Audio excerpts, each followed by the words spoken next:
planning for the break? How late? Like 4 o'clock or so, or? Yeah, I don't know who's doing timekeeping. Just let me know.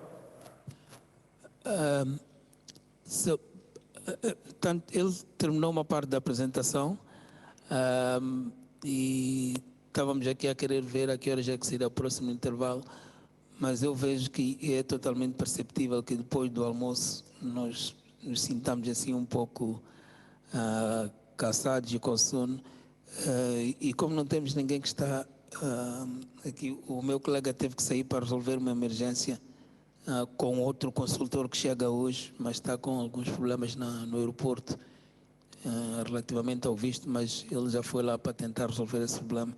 Ele estava a ajudar-me aqui a controlar o tempo. Então, talvez, democraticamente, podemos, se acharmos que querem 5 minutos só para se esticar, para acordarmos um pouco mais e formos mais participativos, podemos fazer um break de 5 minutos e depois voltamos. O que é que sugerem? Okay, John, so people are a bit tired after lunch. I know, I see. So we'll take 5 minutes break and then we'll carry on. Yeah. See you in 10 minutes. Okay, 10 minutes.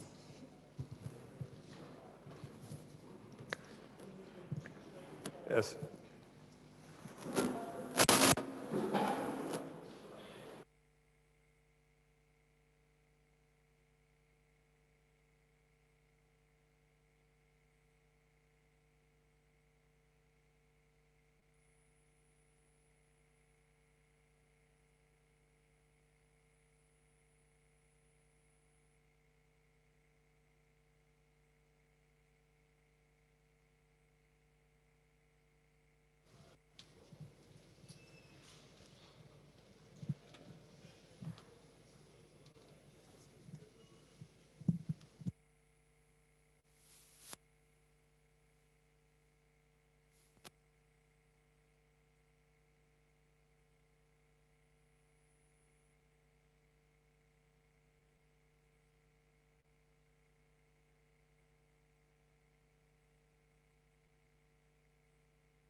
Boa tarde mais uma vez. Espero que o intervalo tenha sido útil para esticarmos um pouco. Vamos recomeçar, mas percebemos que temos uma pergunta dos nossos participantes remotos. Vamos dar então a oportunidade para poderem colocar a questão. De toda maneira, queríamos pedir aos participantes, se forem perguntas muito curtas que dá para escrever e nós vamos sistematizar e responder, também podem usar por essa via, mas agora vamos dar a oportunidade para poderem colocar a questão. Penso que tínhamos uma questão colocada, ou alguém que pretende colocar uma questão.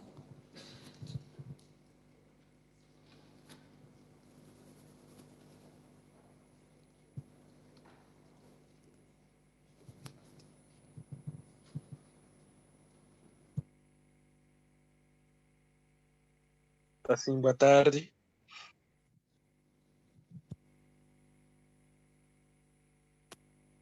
Alô?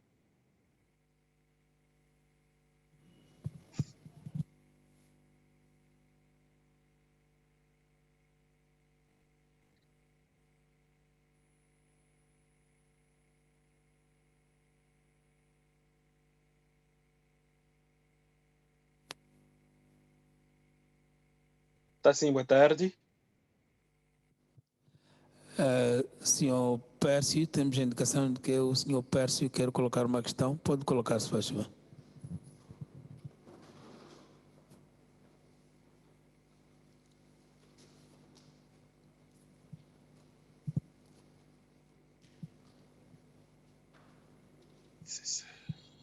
Alô, boa tarde.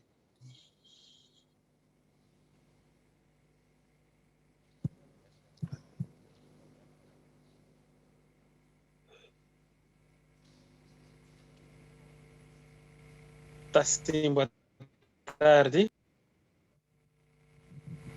Sim, boa tarde. Senhor Jeremias, pode dizer? Sim, boa tarde. Antes de mais, gostava de me apresentar. Sou Jeremias Mapaz, falo a partir de Nampula, sou profissional da área de informática. Eu primeiro gostaria de parabenizar por este ciclo de formação que está sendo dada, apesar de ter entrado um bocado tarde, por volta das 14 horas, tive informação desse ciclo de formação logo às 12. Eu gostava de deixar uma sugestão, uma vez que está-se a discutir uma matéria muito grande e muito importante para o nosso Moçambique, que tem a ver com a segurança cibernética, que, no meu entender, é uma das temáticas que engloba, se calhar, todos os atores. Em 2018, eu fazia um levantamento para meu projeto de monografia, 2017, onde eu fiz uma proposta de implementação de um sistema de segurança cibernética numa direção, no Ministério, seja, na Direção Provincial dos Transportes e Comunicação. Sucede-se que naquela altura, através do INCM, havia um relatório global onde dizia que Moçambique possuía, ou seja, algumas instituições possuíam infraestruturas críticas, ou seja, algumas instituições possuem infraestruturas cibernéticas, possuíam naquela altura, naquele momento até então, infraestruturas críticas, que qualquer ataque poderia ter deixado Moçambique em choque, sobretudo essas mesmas instituições que possuem as infraestruturas críticas. Eu estava de opinião para maior inclusão de vários atores, ou seja, de vários responsáveis que têm lidado com a segurança cibernética no país, sendo que é uma matéria muito crucial, que esse ciclo de formação que estendesse um bocado para as províncias. E eu penso que teria maior abrangência, tendo em conta que Moçambique, portanto, temos maior parte de instituições possuem essas mesmas infraestruturas críticas. E eu vejo aqui o número dos participantes nesse ciclo de formação, que é uma matéria muito, muito delicada para o Moçambique. É bastante inferior. Então, se tivesse a oportunidade das próximas vezes tentar se desdobrar às províncias e com base nesse ciclo de formação, eu penso que iríamos aqui apanhar algumas ilações no sentido de termos, portanto, as respostas resilientes em termos da segurança cibernética. E eu por acaso, quando se deu a apresentação, falou-se do CSIRT. Eu não sei qual é o mecanismo que alguém que não seja, digamos, consultor, que não seja contratado para que queira eventualmente partilhar algumas experiências, alguns conhecimentos ligados à área cibernética, porque digo isso porque quando eu passei em algumas instituições públicas fazendo o levantamento da segurança cibernética, o que eu, do ponto de vista técnico, do públicas, encontrei muitos problemas ligados a esta segurança cibernética, que qualquer ataque poderia em algum momento deixar em choque qualquer que seja esta natureza, este problema. Agora, eu não sei qual seria o mecanismo de poder partilhar também uma outra Deixamos questão. de lhe ouvir. Algumas questões. Diga?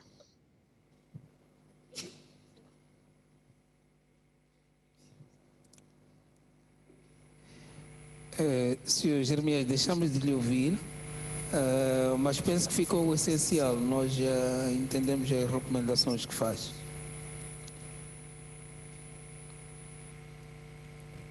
Desculpa, tive oscilação de rede, mas penso que eventualmente poderei mandar em offline, não sei qual é, algumas relações, algumas sugestões, mas embora que tenha ainda esse problema de rede. Sim, nós agradecemos, ficou o essencial, mas de toda maneira pode escrever e nós oportunamente vamos responder. Tá bom, muito obrigado. Yeah, so I think you can carry on. It was not really a question, but was a contribution, basically in the sense that these training sessions need to be provided also at the province levels, because by his analysis, taking in consideration the number of people that are actually attending the seminar, and the amount of population we have in Mozambique as being such a big country, he thinks we would cover more if we do the same trainings at the province level. Yeah, and then the whole other, he was just telling about his background. He's actually talking from Nampula, which is a province further down in north. But was basically recommendations in that way. Yeah, well, completely agreed, of course. Actually, it's one of the reasons that we also have a trainer training, which I already talked about in the weekend with Professor Shimane. And that means that after the trainer training, and we hope to get quite a few people into that training. There will be a small training, by the way, like maximum 30 people, that they can also use cyber for dev materials, including these, and give that kind of training in other parts of Mozambique. So that's one of the ideas we also have. So completely agree with the remark that was made. A ideia concordamos com a sua abordagem, e dos projetos que temos em carteira com o Cyber4Dev é fazer formação de formadores, que vamos poder fazer o uso dos conteúdos do Cyber4Dev, e uma vez treinados esses treinadores cá em Moçambique, eles poderão depois replicar esta formação a vários outros níveis, provincial, distrital e por aí adiante. Mas agradeço a contribuição. Okay, organizational module. We actually already did quite a few things of the organizational model in my high-level presentation that I did earlier on, so we will go through those quickly then. What's happening? Well, normally we do an exercise here, but that's not going to work because we have got a lot of people, the room doesn't work, and we have people online. So what we will do, there it is.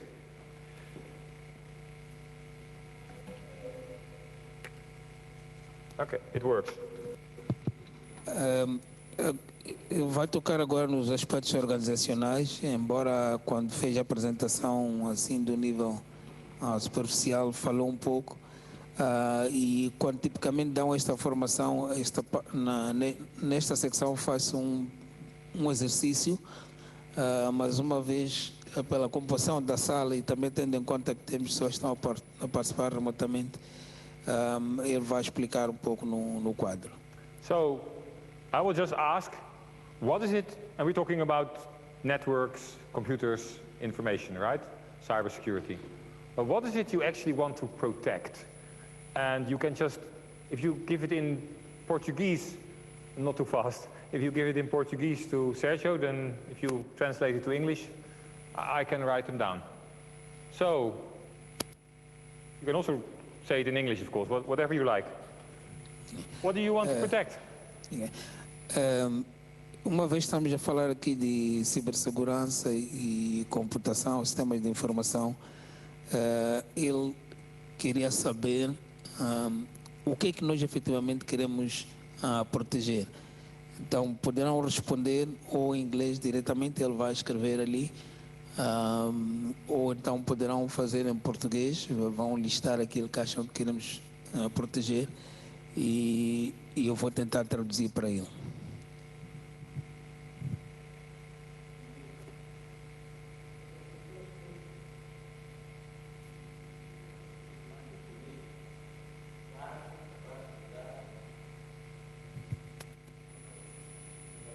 So I'll go on listening. I think I had money is one of them. Critical infrastructure. Critical infrastructure? Yeah, databases.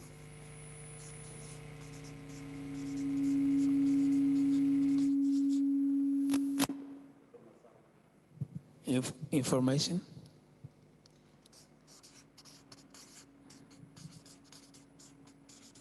Yeah?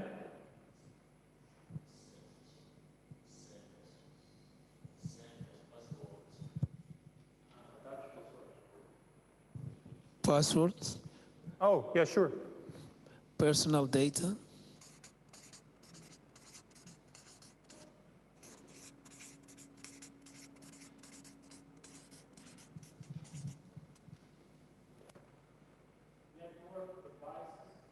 Yes?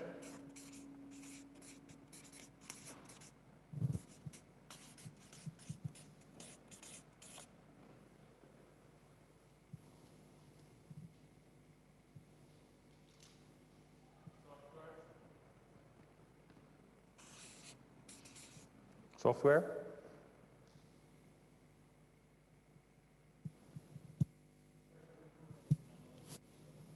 Yeah, so critical infrastructure plus infrastructure in general.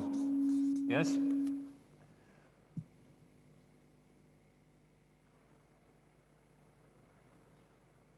Any more?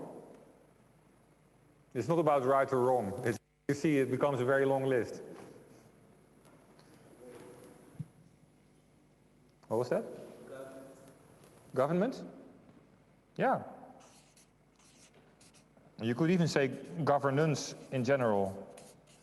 So that's government, but it also is the leadership in commercial organizations.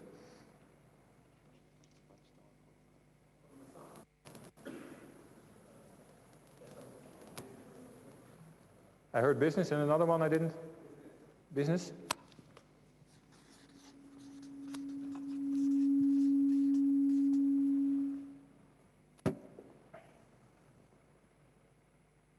What about reputation? Also a good one. If you think about hospitals and sometimes critical infrastructure, even lives.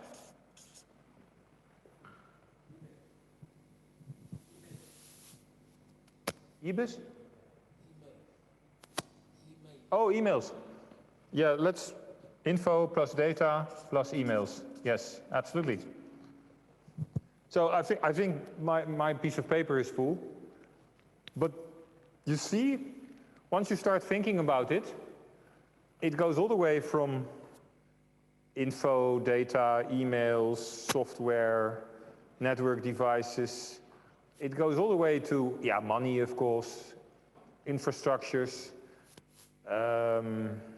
personal data, business, core business especially, reputation, lives.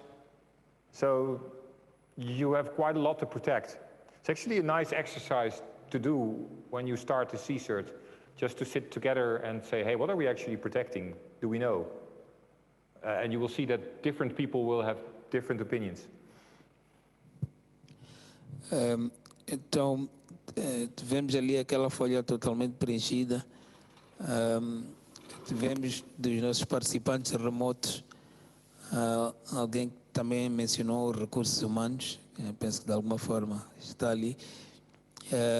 Mas que este é um bom ponto de partida quando nós queremos desenvolver um CSIRT, temos de sentar e ver o que é que efetivamente nós queremos proteger. Então esse exercício é muito bom numa fase inicial.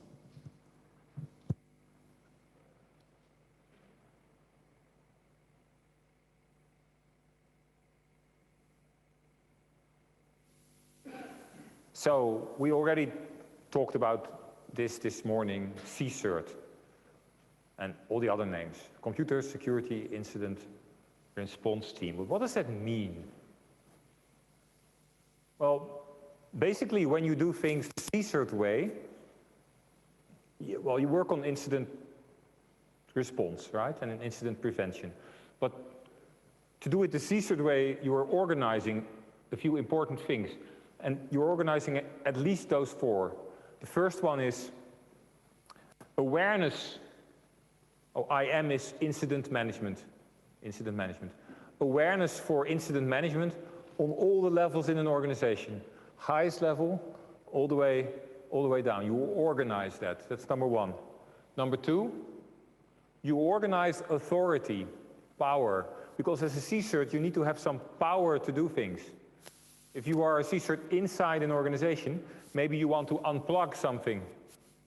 Could be. If you're the national CSIRT, and there's a very important incident going on, you want to be able to say to people, you really need to listen to us and act, because we need to solve this problem, because we're in trouble. That's authority. You organize escalation. Escalation means if no one is paying attention to you, you can actually go upwards and say, help, no one's listening, we need to do something. And then the higher levels, corporate level, minister, etc., need to be able, or whatever levels need to be able to help you be effective. That's number three. And number four, you organize external contacts. Contacts with other CSIRTs, contacts with the police, contacts with who knows. So you organize all these things by using the CSIRT framework. A gestão de incidentes no CSIRT significa basicamente organizar.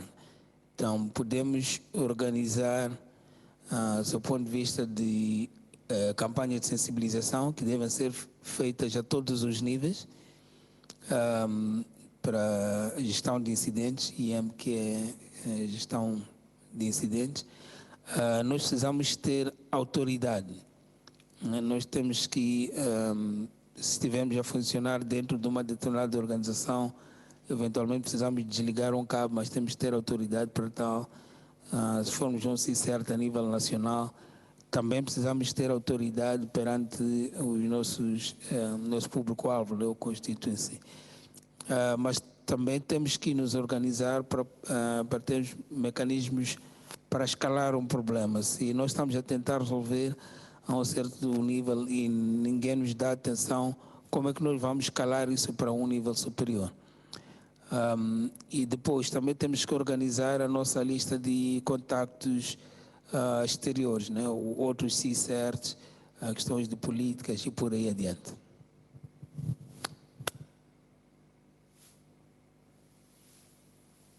Some starting points.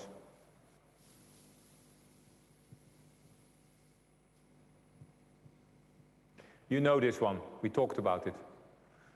So the first starting point is that the human factor is a very essential factor, and the work of the CSIRT is very challenging. Nós já falamos sobre este slide, mas a questão da comunicação é muito importante, né? As capacidades de nós podermos comunicar é muito importante.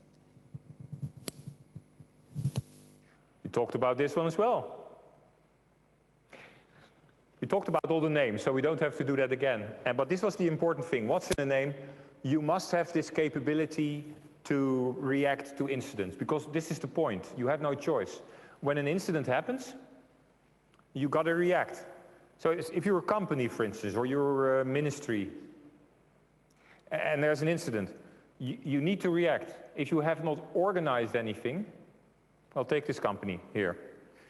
This company has IT people, security people, but they don't have any organization for incident management. They don't have a CSIRT, etc. An incident happens. Mr. A here will do something. Mrs. B will do something else. C will, again, go inside. Everybody does the best they can, but it's usually not very organized. Then somebody calls the police, and management says, you shouldn't have called the police because we have to do that and we don't want you to call them. It is chaos. Chaos is not effective, and chaos is expensive and takes a lot of time. And that's why you need to organize yourself, and that's exactly what you do with CSIRT. You organize the way you react to incidents, and you also try to prevent incidents. Também já falamos sobre esse slide, sobre aquelas siglas todas estão ali, mas o nome não é o mais importante. O importante é nós termos capacidade de resposta. Nós podemos ter numa determinada empresa especialistas de segurança cibernética, mas se nós estivermos organizados mediante um determinado incidente, fulano A pode estar a desencadear uma série de ações, o fulano B e C também, mas que se essas ações não estiverem coordenadas, não, de nada valem. Nós podemos ter um dos nossos membros de equipe a ligar para a polícia, por exemplo, e a direção dizer que, olha, não devias ter ligado para a polícia. Portanto, a questão da organização é muito importante. Os CSIRTs devem estar organizados com a definição de tarefas muito claras. Starting point number 3, Sim 3. That's all I will say about this slide. So, we talked about this. Starting point number 4, the services framework. We discussed that as well. I told you about the service areas, services, functions, the restaurant menu where you say we need to do this one, we need to do that one, etc. So that brings us to basics. Now this is a really important one. For your CSIRT to make sense, you need to understand your organization. So if you look there at the top of the slide, you see that incident management is about your organization. It's not about computers, it's not about IP packets, it's not about routers, but it's actually about the people in the organization, the products, the processes, the business, all the things we've been writing down there. So in your CSIRT, you're defending, for instance, the business, the reputation, the personal data, all those things. You're not defending computers. Of course, computers are essential because that's where the information is, but that's not what you're defending. You need to know what is above that. You need to know what these computers are doing. You need to know what these networks are doing. So as a CSIRT, you need to have quite a deep understanding of what your organization is actually about and what your organization is doing. Portanto, o CSIRT não é uma questão meramente de computadores, roteadores ou as ferramentas que a gente possa colocar lá. mas os CSIRTs têm muito a ver com a organização. Os CSIRTs têm a ver com nós próprios, os nossos dirigentes, com a recepcionista, com todos os outros que fazem parte da organização, tem a ver com os produtos e serviços que nós temos lá, tem a ver com os nossos clientes, tem a ver com as partes interessadas também. Portanto, o CSIRT é uma questão de organização global e não meramente de computadores e ferramentas.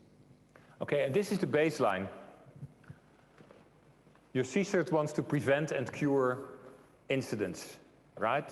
You want to prevent and you want to respond, you want to cure. And now you're going to build a CSIRT. Suppose you're going to do that, or some of the people online. How do you do that? Well, you need to understand what your organization is doing. So you need to, you know a lot yourself, but you need to talk with people. Two ways of doing that. First of all is the hierarchy.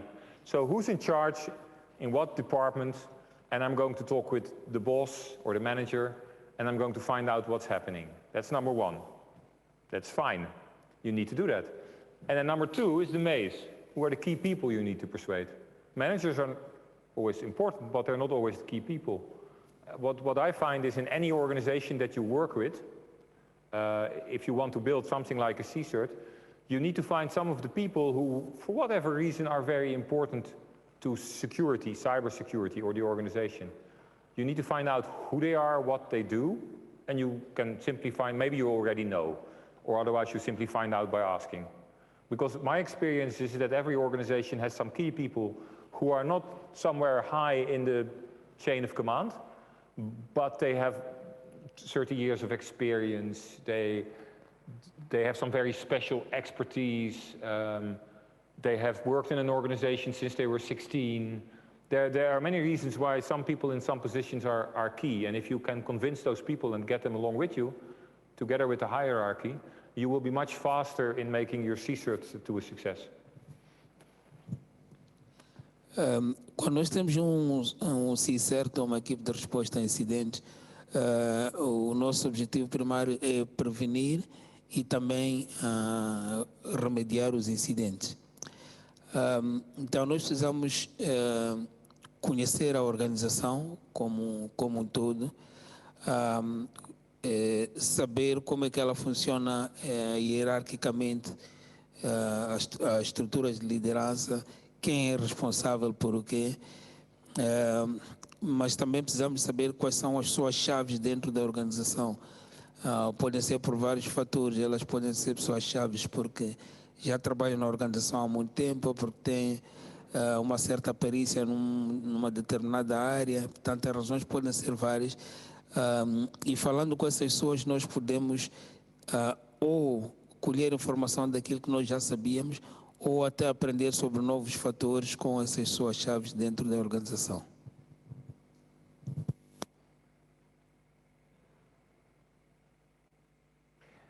Some of you may know the name Bruce Schneier. Bruce is an American guy. He's a security expert, and he's a very good cryptographer. So he's one of the big experts on cryptography, and has a very nice blog, by the way, which I recommend. Bruce once said, security is not a product, it's a process. So whenever you think about security, you shouldn't see it as just this or that, having to do with tools and all these things. You need to see it as a process, as a logical chain of events. And to improve security and to protect security, you need to look at the whole process. I think we'd better do the translation first. Aqui ele cita o Bruce Schneier, que é um especialista da área, é especialista na área de criptografia e, segundo o nosso facilitador, ele tem um blog bastante bom que recomendava a todos nós que visitássemos o blog dele, mas ele basicamente diz que a segurança não é um produto, mas é uma questão de processo. Portanto, não é só olharmos para os computadores, eventualmente os firewalls, mas é todo o processo envolvente que faz a parte da cibersegurança. And now exactly as Bruce suggests, the rest of the slide You need to see security as a whole. Everything belongs together, and not just a bunch of fragments.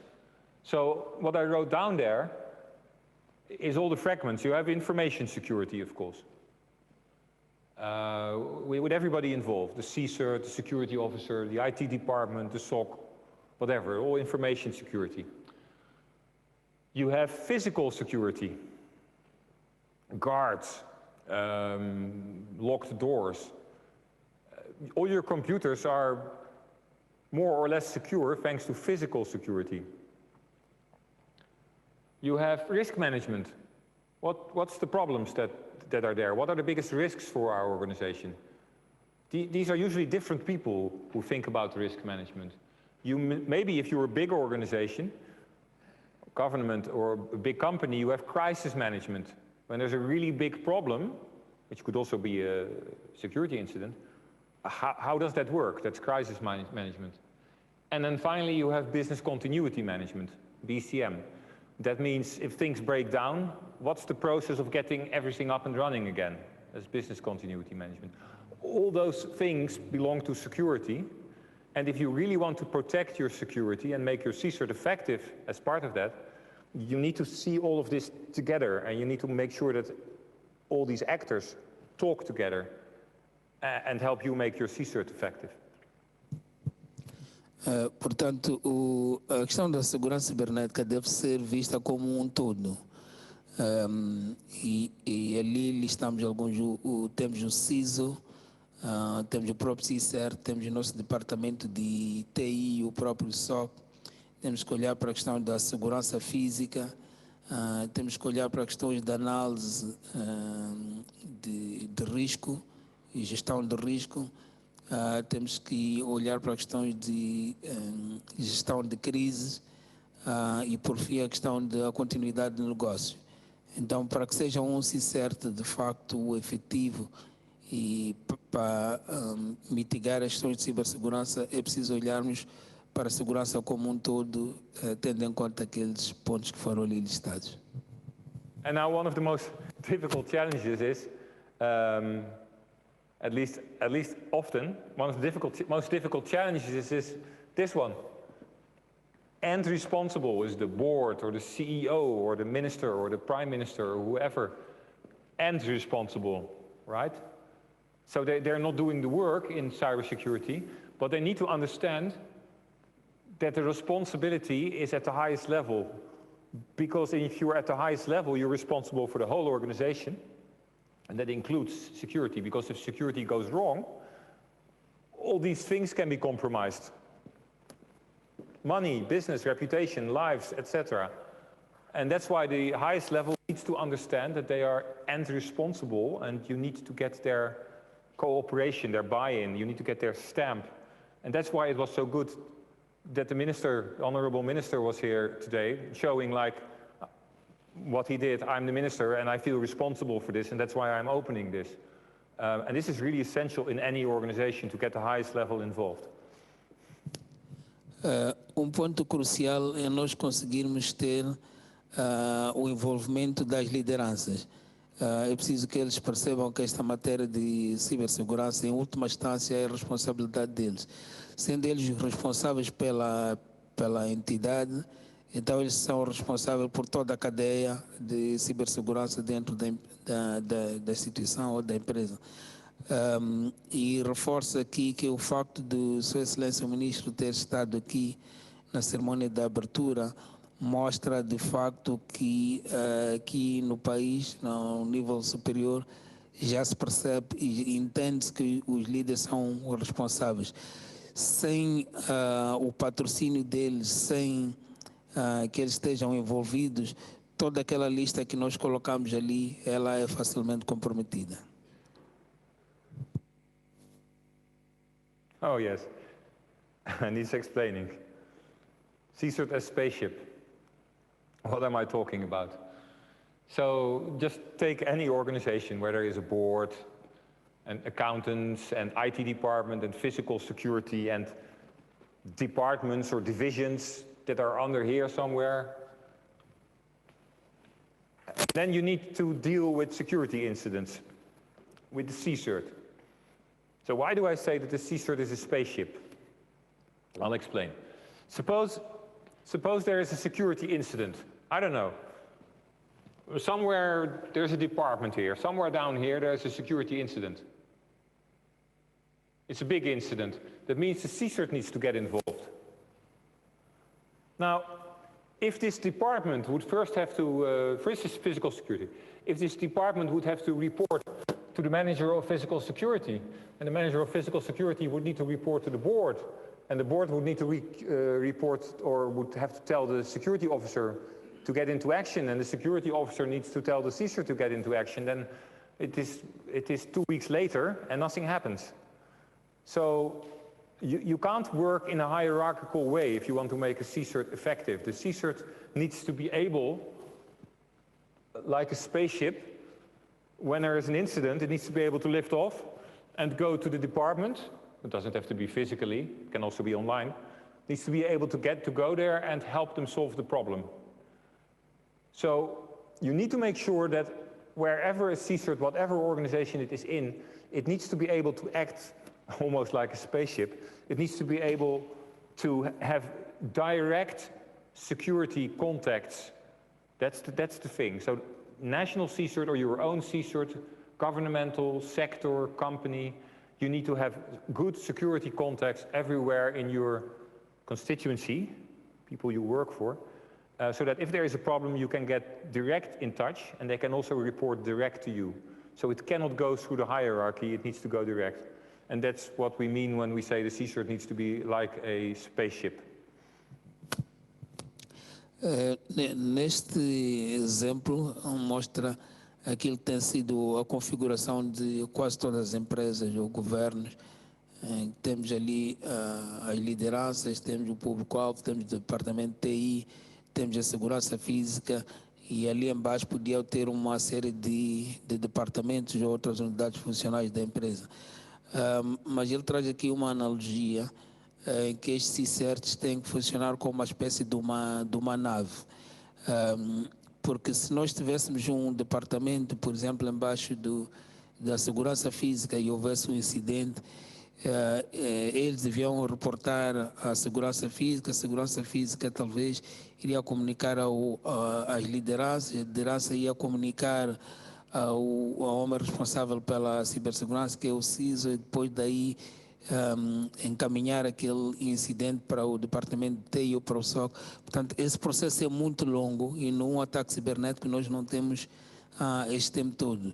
Daí que é preciso que esta equipe do CSIRTs tenha uma ligação quase que direta com todas as unidades funcionais que nós temos na empresa. Daí que ele faz uma analogia com uma espécie de nave espacial que pode conectar diretamente com essas várias unidades funcionais para resolver o problema de uma forma célere.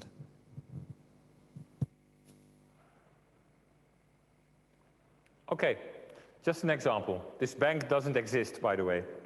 Paristo Bank, Paris, Stockholm. But it is an imaginary bank with a presence in France, with IT systems and customers and networks and security, and a presence in Sweden, same thing. And then there is corporate headquarters. Let's put them in, I don't know, Stockholm, Sweden. And there you have CEO and CIO and CISO. And this bank is at the point where they want to start a CSIRT, because lots of banks do not have CSIRTs yet. They have fraud departments, credit card fraud, etc. But they don't have CSIRTs yet. So this bank wants to start a CSIRT. Let's translate first, before I go on. Aqui traz exemplo. Na verdade, aquele banco não existe, mas eu quero trazer aqui banco que tem presença na França, na Suíça, por exemplo, e tem responsável da segurança, por exemplo, o CISO, alguns ali na hierarquia, e eles querem estabelecer CSIRT. De onde começamos? Yes. Now, the board decides that the security officer needs to make sure that the CSIRT is installed. And now the security officer has several options. And I'm putting 2 of these options. There are more possibilities, but I'm putting 2 of these options in the diagram. The first one is this one. The security officer could decide that the CSIRT is going to be situated in the corporate headquarters in Stockholm. Nice, fancy building. And they're just going to hire, like, I don't know, 5 people to build the corporate CSIRT, or 10 or 20 over there. Advantage, you're very close to the top of the organization. So it is very easy to get the right kind of power, authority. It is also quite easy to do escalations to the top because you're already in the corporate headquarters. So that is nice. Disadvantage, you're far away from the business because the real business is not in the nice building. The real business is in Sweden, here, and in France. So as a CSIRT, you need to get in touch with the head of networks, IT head, etc. in both Sweden and in France. And you need to make sure that you build a trust relationship because you want them to report incidents to you, and they also need to listen to you. So that's the most important part. If you go to those corporate headquarters of the CSIRT, you need to get in touch with what's happening in Sweden and what's happening in France. Otherwise, your CSIRT will not be effective. So that's the first option.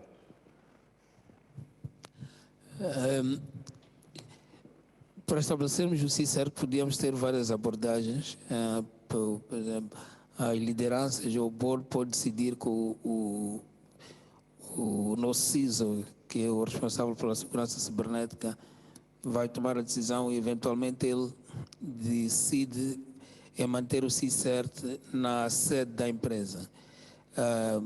Tem uma vantagem, mas também tem desvantagem. A vantagem é que, estando na sede, está muito próximo do círculo de decisão e por aí pode ser mais fácil tomar algumas decisões, mas a desvantagem é que ela fica distante das áreas onde efetivamente acontece o negócio da empresa. No caso concreto, esse negócio da banca podia ter mais atividades, por exemplo, na Suécia, onde estão lá os administradores de rede, ou então na França também, e precisaremos ter um contacto mais direto com os administradores de rede, as pessoas que estão de facto mais próximas do negócio, e isso poderia representar uma desvantagem por causa do distanciamento. Second option, the security officer may decide to put it here in Sweden, in the networks and systems department. Why? Because there is maybe a few people there who are already very good at cybersecurity and who have experienced in CSIRT work. So the security officer says, well, let's just place the CSIRT over here. That's also a possibility. And I know examples of that as well. What is then the advantage and the disadvantage? Well, the advantage is that you have experienced people and that they know how things work in Sweden. So that's good. But they have to work for the whole bank. So the challenge you still have is that you should not only be in Sweden, but you should also go to France and make sure that people know who you are, what you do, because you need to build trust relationship. That's one challenge. The other challenge is you are deep down in the hierarchy. You're deep down here. You need to make sure that you keep good contacts with the corporate top for the power, for your authority, and for your escalations. And again, I know from experience that that is not always easy, because if you are down here in the organization and you want to get direct contact with the top, that's not easy. Because the bosses over here want you to do it the hierarchical way. And if they want you to do that, it doesn't work, it fails. I've seen that happen actually. So, bottom line, there are many ways you can organize a CSIRT for organization, but you always need to think about what's the challenges, what challenges do I need to overcome, and we will come back to all of those after this slide or tomorrow morning. So there's not one wrong or right answer, there are different possibilities, but you always need to overcome certain challenges. Uma opção 2 seria colocar o CSIRT mais próximo da área do negócio da empresa. No caso concreto, podia ser escolher, por exemplo, na Suécia, onde teremos uma delegação do banco com alguns técnicos de rede lá que sejam bem mais experimentados na matéria de cibersegurança. Teria a sua vantagem. Mas o outro problema aí é que esta equipe depois tinha que também olhar, por exemplo, para o branch ou para a delegação da França, isso ia significar eles terem que viajar para lá e interagirem com as pessoas para poderem desenvolver aquela confiança da qual falamos no princípio. Mas a outra desvantagem é que, estando ali, estão bem mais distantes do círculo decisório e isso pode criar alguns problemas. Não existe uma fórmula que seja a mais adequada. Qualquer uma delas pode funcionar bem, mas nos slides que ele vai mostrar hoje, mais tarde ou amanhã, vai abordar um pouco sobre esse aspecto. Mas o mais importante é, ao decidirmos onde é que vamos colocar essa equipe de segurança cibernética, é nós conseguirmos perceber quais é que serão os desafios do ponto de vista do contacto da equipe de CSIRTs com as lideranças, mas também a proximidade com a área onde efetivamente acontece o business, onde podem acontecer mais problemas de segurança cibernética.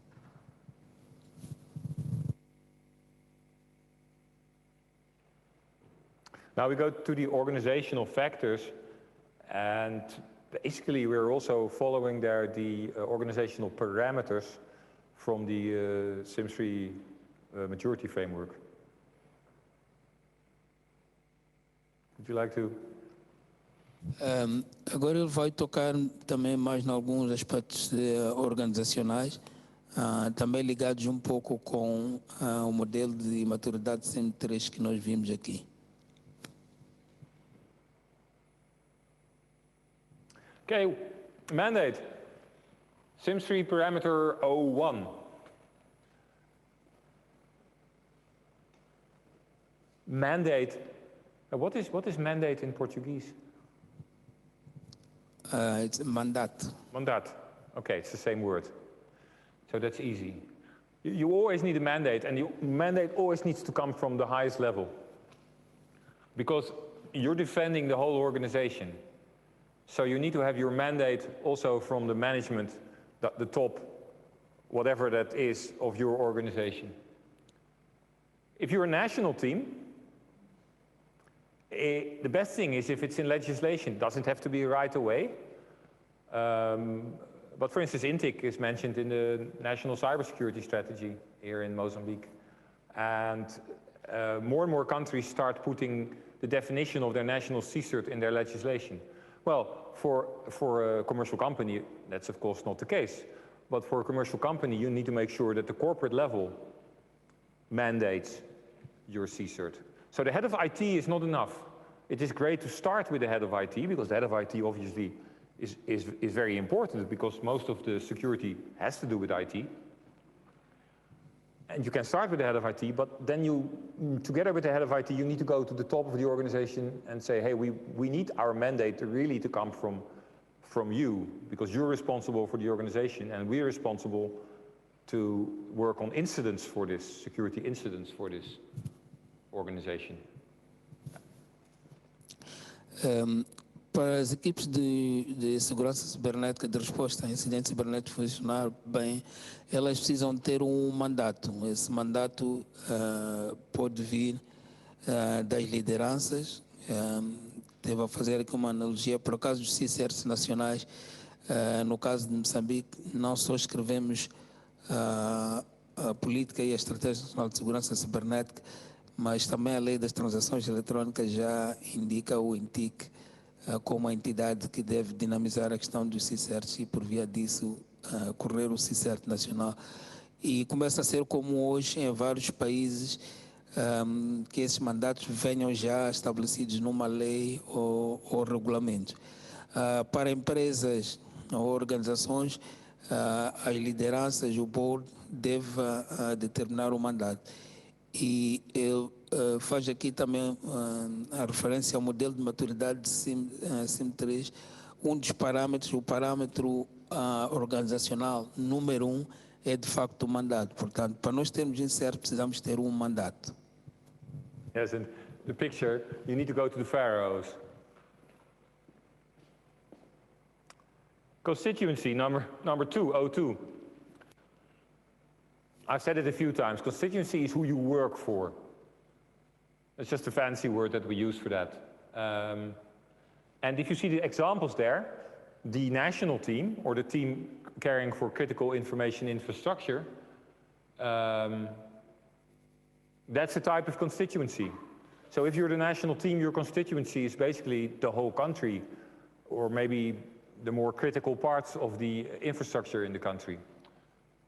If you are in a sector, you could be, for instance, an energy CSIRT, then you're responsible, your constituency is the energy sector. Government is a constituency, military is a constituency.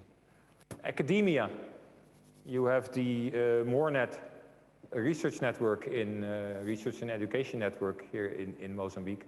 So then all the universities and schools of higher education and maybe big libraries and, are in your constituency. If you are a commercial company or an NGO or any other organization, then you can have an internal CSIRT, and then your whole organization or NGO or commercial company is your constituency. And this is a special case. Sometimes there are commercial companies who offer cybersecurity services, including some kind of CSIRT services, and then you have paying customers who are your constituency. No parâmetro organizacional, o parâmetro número 2 fala do constituency, que é basicamente o público-alvo que um determinado CSIRT pretende servir. E deu ali alguns exemplos, por exemplo, no caso dos CSIRTs nacionais, basicamente cobrem o país todo, mas temos CSIRTs setoriais que funcionam num determinado setor. Portanto, para um CSIRT do setor energético, o seu público-alvo ou o seu constituinte seria aquelas empresas que operam no setor energético. Para o governo, também no caso concreto temos aqui o CSIRT do governo, podemos ter um CSIRT para o setor militar, para a academia, que no caso temos a MORENET, e no caso de uma organização privada, geralmente eles servem a uma determinada sociedade ou por onde elas estão a fazer um negócio, mas também temos serviços de CSIRT oferecidos como serviço. Então, os nossos, o público-alvo seriam aquelas pessoas que pagam pelos serviços de CSIRTs que vão contratar. And I will give you some examples of why it really is really important that you understand your constituency. So the first example I will give is, I'm not Don anymore, I'm someone else. I don't know. I'm Ferdinando. And Ferdinando is just a guy who's, walking outside there somewhere, and my phone is hacked. Somebody's on my phone. And I look at the number for the national CSIRT, and I get Sergio. Oh, Mr. Guivala, my phone is hacked. Can you help me? Is that what the national CSIRT does? Let's take this example as first one. I hope the camera still works. So what was the question? That if Ferdinando calls you because your phone is hacked, does the national CSIRT actually work on that?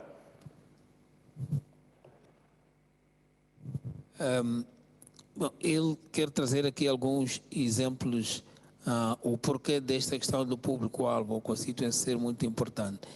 E ele traz aqui um exemplo. Imagine que ele já não é o Dom, mas é um Ferdinando, que está andando na rua e se apercebe que o telefone dele foi comprometido.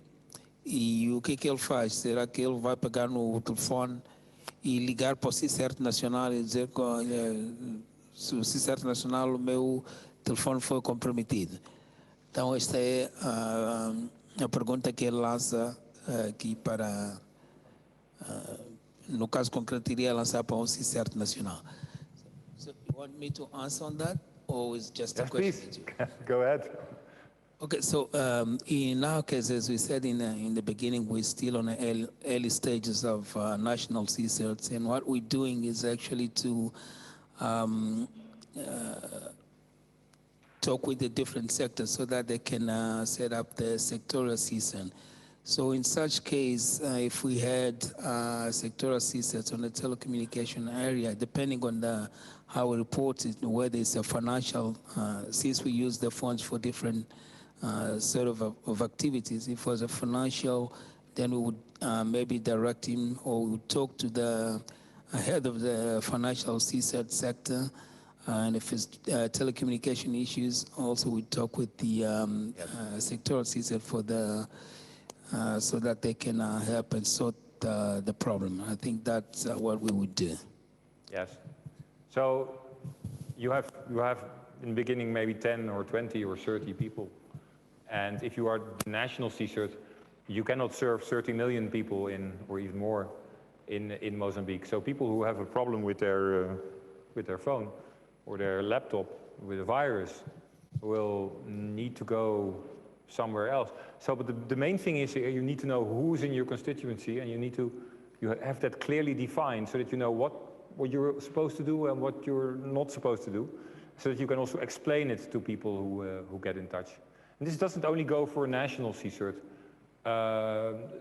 Other example, I once helped the biggest hospital in my country to make a CSIRT. And this is a huge hospital, and it has a travel agency, and it has a flower shop, and it has a restaurant. And so if funny example, if there are security problems in the flower shop, are they going to call the CSIRT of the hospital? Well, the answer is no there. But you need to know these things. Who are in my constituency and who are not? Sometimes it's very simple. Sometimes you really need to discuss it in depth. Who are we responsible for? Ele diz que é muito importante que a equipe de resposta a incidentes saiba qual é o seu público-alvo. No caso do CSIRT nacional, por exemplo, teríamos milhares de cidadãos e não seria possível respondermos a todos eles, tendo em conta o número de funcionários que eventualmente estariam lá a funcionar. Então, teríamos que ter a clareza sobre que setor efetivamente devia responder para aquele determinado tipo de incidentes.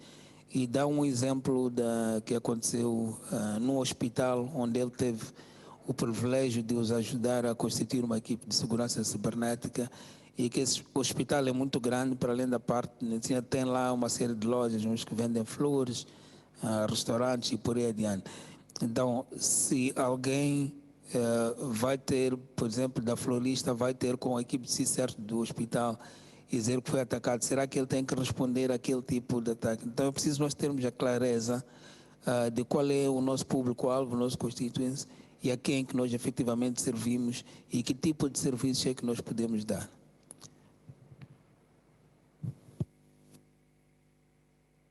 Here we get authority. I've mentioned it several times. Power.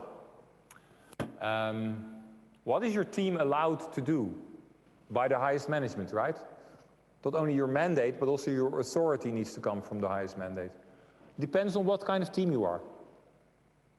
So for instance, if you are CSIRT for a research and education network, like MoreNet-CERT, or if you are the national team, then one of your most important functions is to give advice.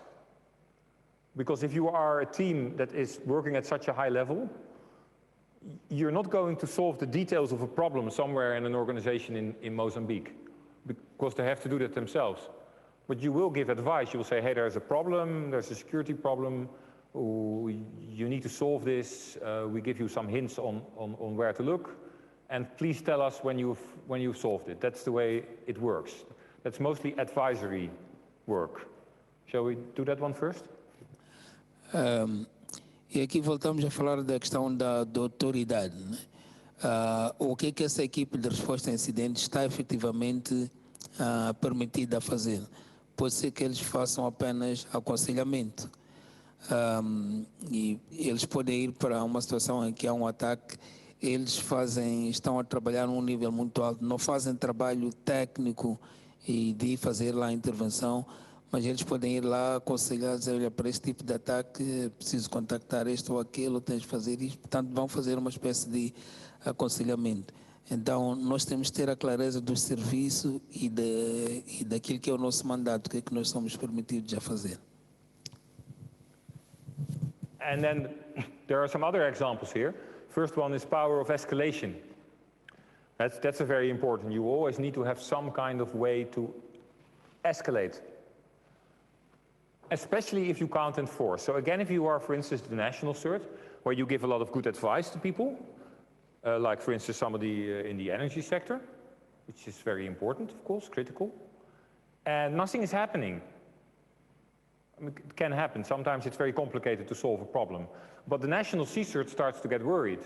And they say, well, hey, can you tell us what's going on? And no answer. And at some stage, you need to be able to escalate. Don't know how the escalation would work in Mozambique. Probably through some ministry. But you need to have some kind of way of escalating a problem if there's no reaction from whoever is there.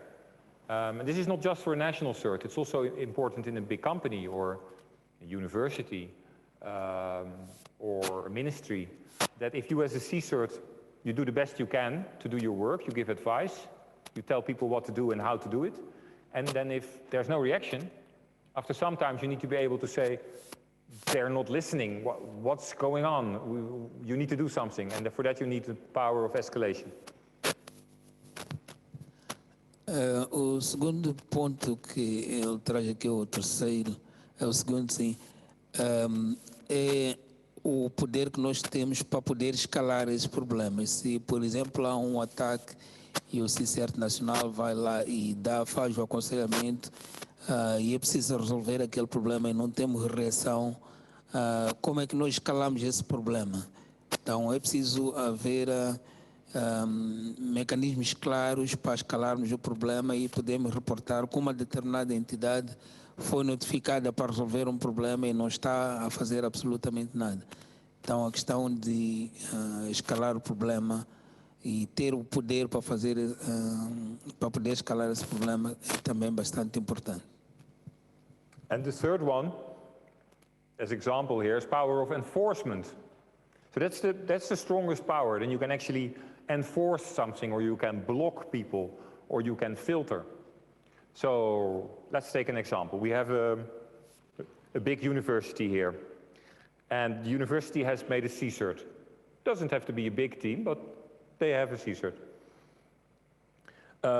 If there is a huge security problem somewhere in the university, and the CSIRT says you need to solve it because we're getting a lot of complaints from the outside, and it's Saturday afternoon, and the professor and the students are at home, partying, wherever, nobody's answering. And the security problem on their server or whatever it is continuing. And at some stage, the CSIRT needs to be able to pull the plug or filter out whatever is hurtful. And that's typical enforcement. And this kind of power is usually in an organizational CSIRT. So a national CSIRT, for instance, will not pull the plug of an energy company. It's impossible to do that. But if you are a CSIRT inside an organization, you usually have the power of enforcement, blocking, filtering. Outro fator é o poder de fazer valer algumas das nossas decisões e recomendações. E traz aqui um exemplo de um incidente que possa estar a acontecer e nós notificamos e as pessoas não estão a tomar nenhuma ação. Então, esta equipe do CSIRT tem que ter o poder de poder, por exemplo, desconectar. Isso tipicamente acontece no CSIRT dentro de uma organização, porque dificilmente um CSIRT nacional, por exemplo, tem o poder de ir para o setor de energia e começar a desconectar lá as ligações. Portanto, é preciso termos também um poder de podermos reforçar aquilo que são as nossas recomendações ou decisão. So very important is you need to know what authority you have. You need to know what power you have as a CSIRT. Because you need to be able to know what am I allowed to do and what am I supposed not to do. Also, because if you know this and you do it in the right way, you will also get the backup and the support of the management. And that's also the reason that the authority in the middle of the slide here must come from the highest governance level. And the best thing to do is to have what we call a charter document, or a organizational framework, or terms of reference, let's say a charter, which is a document that describes your mandate, your constituency, your authority, and we'll come to the other ones like services. And this whole charter document is approved by the highest level with signature and stamp, so that the CEO or the minister or the director general says, okay, this is our CSIRT and this is who they are, this is what their mandate and this is what they're supposed to do. Portanto, como uma equipe de resposta a incidentes, nós temos que ter clareza sobre qual é a autoridade que nós temos, o que é que nós podemos fazer, o que é que não podemos fazer. E esta autoridade deve nos ser concedida pelas lideranças. E a melhor forma de o fazer é ter um documento que define muito claramente qual é a nossa autoridade, o que é que nós podemos fazer ou não fazer, qual é o nosso público-alvo, que tipo de serviços é que nós vamos fornecer. E esse documento deve ser assinado e reconhecido pelas nossas lideranças. Essa é uma forma de deixar claro aquilo que é a nossa autoridade, o que é que podemos fazer, o que é que não podemos fazer. Portanto, a questão da autoridade é crucial. And I think you can just translate this literally, Sergio. So authority is not the key factor to success, but it can really help. And I don't know if you know Al Capone. He was the very famous criminal from Chicago a long time ago in the United States. And he once said, a gun and a good argument is better than just a good argument. As a joke. Ele reforça que a autoridade não é o fator-chave para o sucesso, mas ajuda bastante. E faz também uma citação ali do Al Capone, acho que todos nós conhecemos, lá, e que ele diz que uma arma e um bom argumento é melhor do que apenas um bom argumento. Então, precisamos ter uma autoridade para fazer valer aquilo que nós queremos. It's a joke, right? I'm not pleading for guns. Okay, one more slide, and then we do questions, and then we have done enough for today. Responsibility. It looks a little bit like, let me see. Responsibility looks a little bit like authority, but authority is what you are allowed to do with your power, and responsibility is what you are expected to do. It's the O4 parameter in SIM3. So what are you expected to do? And there are several ways of looking at that. Services is one way, but we'll come to that tomorrow. This is another way. You could ask yourself, left above there, all the way up, reactive. What do we do to react? Yeah, incident handling, of course. Vulnerability handling, maybe, or not. It's a decision. What do we do proactive? What do we do to prevent incidents? Technology watch, tools. It's a choice, right? You don't have to do all of these. What do we do in what we sort of have a big category called quality management? Do we do risk analysis?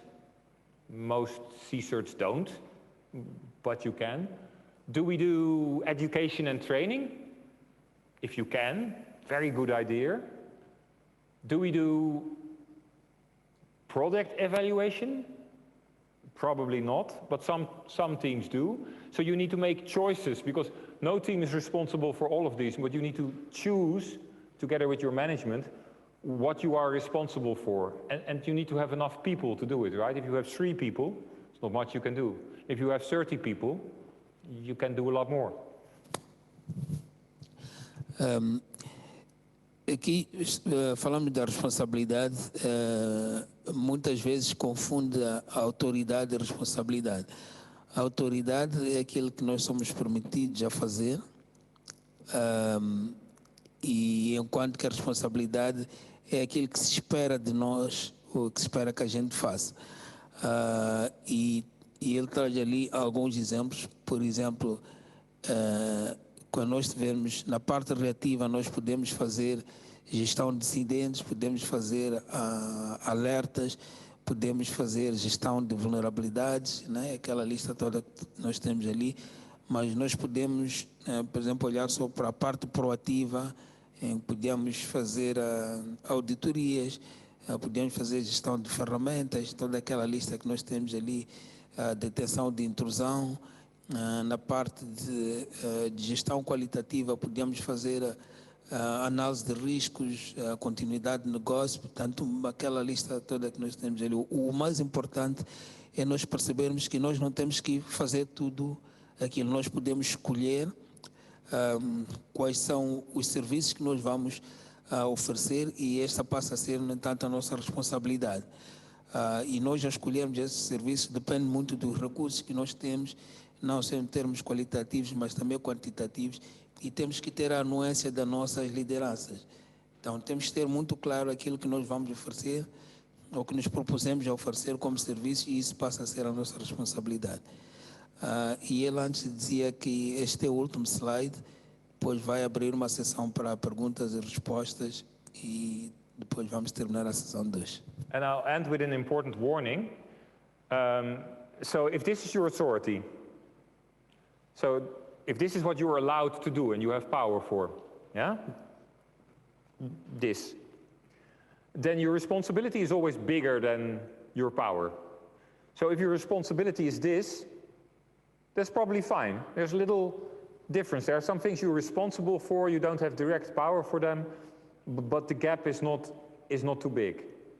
If, however, you have authority for this, and you are responsible for this, up to the ceiling, then you have a huge gap for which you don't have any power, you don't have any authority.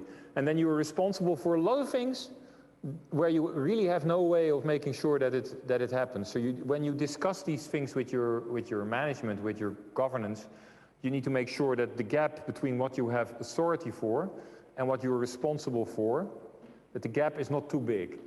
That's very important, because a lot of people fall into this trap. They become responsible for too much and they can't deliver. And that's a risk that you need to take into account. Uma última recomendação do nosso facilitador é que nós precisamos fazer um balanço entre a nossa autoridade, o poder que nós temos e a nossa responsabilidade. Se houver um fosso muito grande entre a nossa responsabilidade e a nossa autoridade e o poder, então isso torna-se um problema que depois não conseguimos gerir. Portanto, nós temos que ter sempre essa discussão com as nossas lideranças para garantirmos que há um equilíbrio entre a nossa autoridade, o nosso poder versus a responsabilidade que nós temos. Okay, that's enough for today. We continue at 8:30 tomorrow, right? Any questions?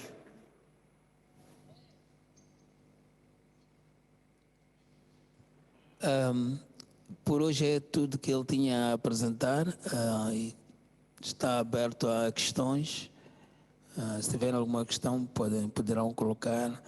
Não havendo, continuaremos amanhã à mesma hora.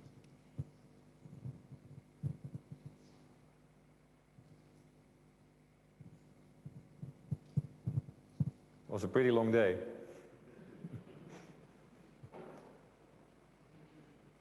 Also, no online questions? No? Okay. Then I wish you a really good evening. And I hope to see you tomorrow morning.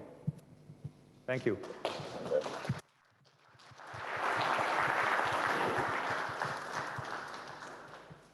Portanto, ele diz que foi um dia longo, entende, mas tem a esperança de voltar a vê-los aqui amanhã. Portanto, não fujam.